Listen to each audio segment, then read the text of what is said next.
दिल live TV, सच सबसे आगे। नमस्कार, मैं अनमोल प्रीतम और आप देख रहे हैं दिल लाइव टीवी।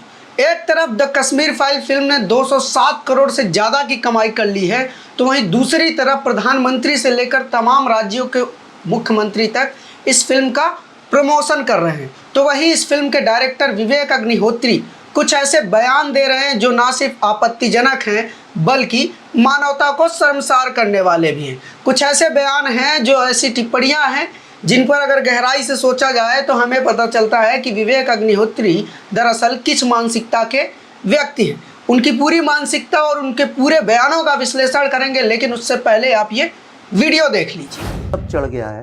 अब जैसे यूं समझो, मैं तो भोपाल में बड़ा हुआ हूँ, लेकिन मैं भोपाली नहीं, क्योंकि भोपाली का एक अलग कॉनोटेशन है। मैं कभी आपको अकेले में समझाऊंगा, किसी भोपाली से पूछ लेना।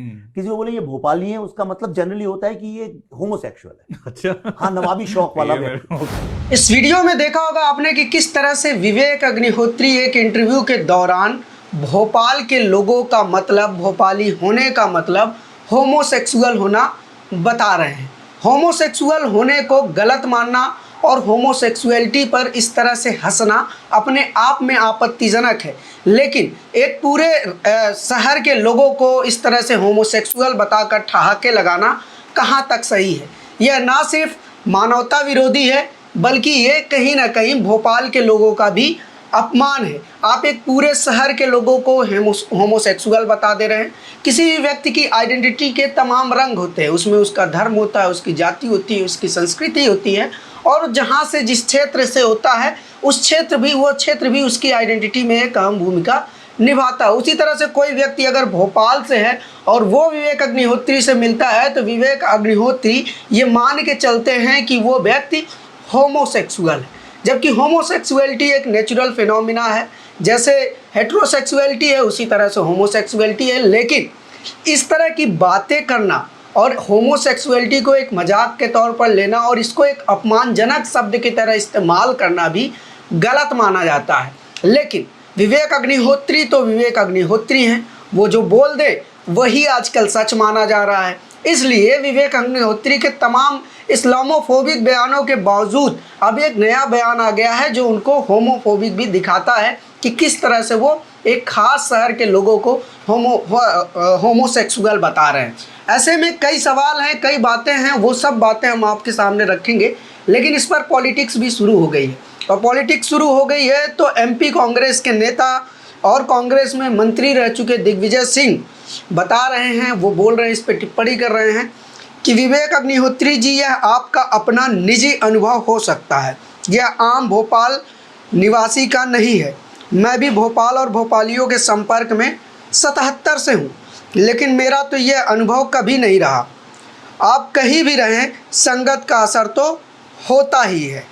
संगत के असर की बात कही जा रही है। किस संगत के असर की बात की जा रही है? विवेक अग्निहोत्री पर किस संगत का असर हो रहा है? इस सवाल का जवाब दिग्विजय सिंह को देना चाहिए और देश की जनता को भी ये जानने का हक है कि आखिर वो कौन सी ऐसी संगत है जो इंसान को इस तरह के कमेंट करने पर मजबूर करती है, इस तरह के कमेंट कर कर ठहाके लगाने की मानसिकता डेवलप करती है। ये सारे सवाल होंगे, लेकिन विवेक अग्निहोत्री से जुड़े मामले थमने के नाम नहीं लेना है। तो दूसरी तरफ अरविंद केजरीवाल ने फिल्म के टैक्स फ्री होने पर कहा है कि फिल्म टैक्स फ्री करने की जो मांग है, सिर्फ टैक्स फ्री क्यों किया जाए, पूरी फिल्म को टैक्स फ्री कर दिया जाए और उसको यूट्यूब पे डाल दिया जाए। एक फिल्म जो है वो करोड़ों की कमाई कर रही है, तो दूसरी तरफ उस फिल्म को टैक्स फ्री करने की मांग चल रही है। ऐसे में कई सवाल हैं और एक सवाल विवेक अग्निहोत्री से एक कॉन्क्लेव के दौरान पूछा गया कि क्या इस फिल्म से जो कमाई हो रही है उस कमाई का कुछ हिस्सा आप कश्मीरी पंडितों को देंगे? तो विवेक अग्निहोत्री का जवाब था कि अभी कमाई नहीं हुई है, कमाई होगी तब बताएंगे। लेकिन क्या 207 करोड़ की कमाई कम है? इसी तरह से सौरभ द्विवेदी को दिए गए इंटरव्यू में विवेक अग्निहोत्री ने कहा था कि उन्हें जेएनयू वालों से पर्सनल खुन्नस है। ये जो पर्सनल खुन्नस है, क्या यही पर्सनल खुन्नस इस फिल्म में निकाला गया है जेएनयू वालों से? जो इनकी पर्सनल खुन्नस मुसलमानों से है, इस्लाम को लेकर है, क्या यही पर्सनल खुन्नस विवेक अग्निहोत्री ने अपनी फिल्म में निकाला है? ये तमाम सवाल हैं और इसके साथ उठते कई और इसके आसपास इर्द गिर्द के सवाल हैं। लेकिन फिलहाल इस फिल्म का जो प्रमोशन हुआ, जिस तरह से इस पे चर्चा हुई और जिस तरह से इसका नेगेटिव प्रमोशन हुआ, यानी कि विपक्ष के लोगों ने इस पे जितना हंगामा काटा उतनी ही इस फिल्म की ग्राफ बढ़ता चला गया, उतना ही ये फिल्म और ज़्यादा कमाई करती चली गई। लेकिन एक सवाल जो इसमें अहम है, केजरीवाल कह रहे हैं कि इस फिल्म को टैक्स फ्री करने से बढ़िया है कि इस फिल्म को यूट्यूब पे डाल दिया जाए। अब ऐसे में सवाल ये उठता है कि क्या फिल्म का विरोध जिस आधार पर हो रहा था कि इसमें तथ्यों को तोड़ मरोड़ के पेश किया गया है, इसमें बहुत सारे सच को नहीं दिखाया गया है, सच का कुछ हिस्सा दिखाया गया है, यह फिल्म प्रोपेगेंडा के तहत बनाई गई है, ये जो बातें थी, क्या ये सब बातें फिल्म के यूट्यूब पर जाने से सही हो जाएंगी? ये बड़े सवाल हैं। तो विरोध जो होना चाहिए, क्या वो विरोध डाइवर्ट हो गया है?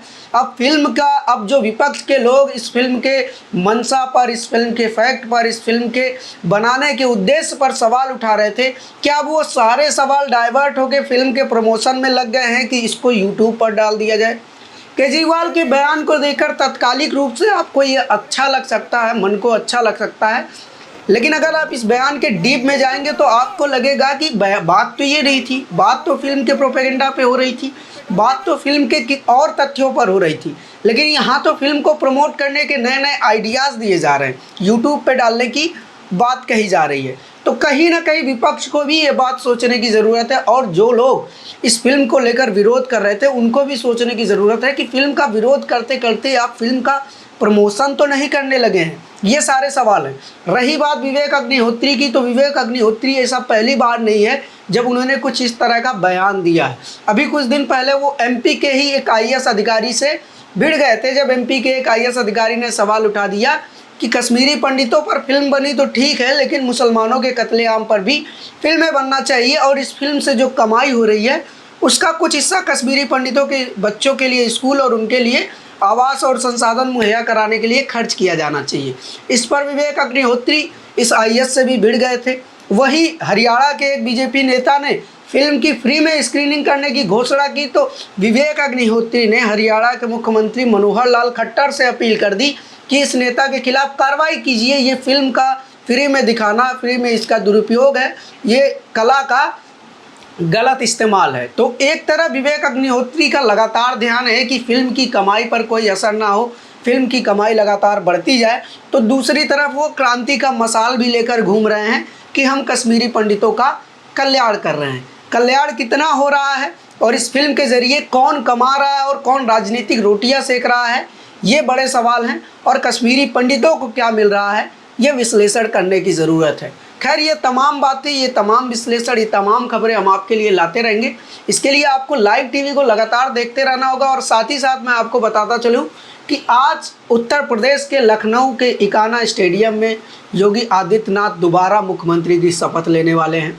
प्रधानमंत्री के साथ साथ इसमें देश के 49 उद्योगपति भी शामिल होने वाले हैं, 12 राज्यों के सीएम शामिल होने वाले हैं और योगी कैबिनेट की जो मंत्रिमंडल बनाया गया है, उसमें मंत्रियों को बनाया गया है, उसमें जाति क्षेत्र का विशेष ध्यान रखा गया है। और ये कहा जा रहा है कि 3 से 4 महीने ही मंत्रियों को काम करने के लिए दिए जाएंगे समय, बाकी का समय वो अपने क्षेत्र में रहेंगे और 2024 के लिए चुनाव प्रचार की तैयारी करेंगे।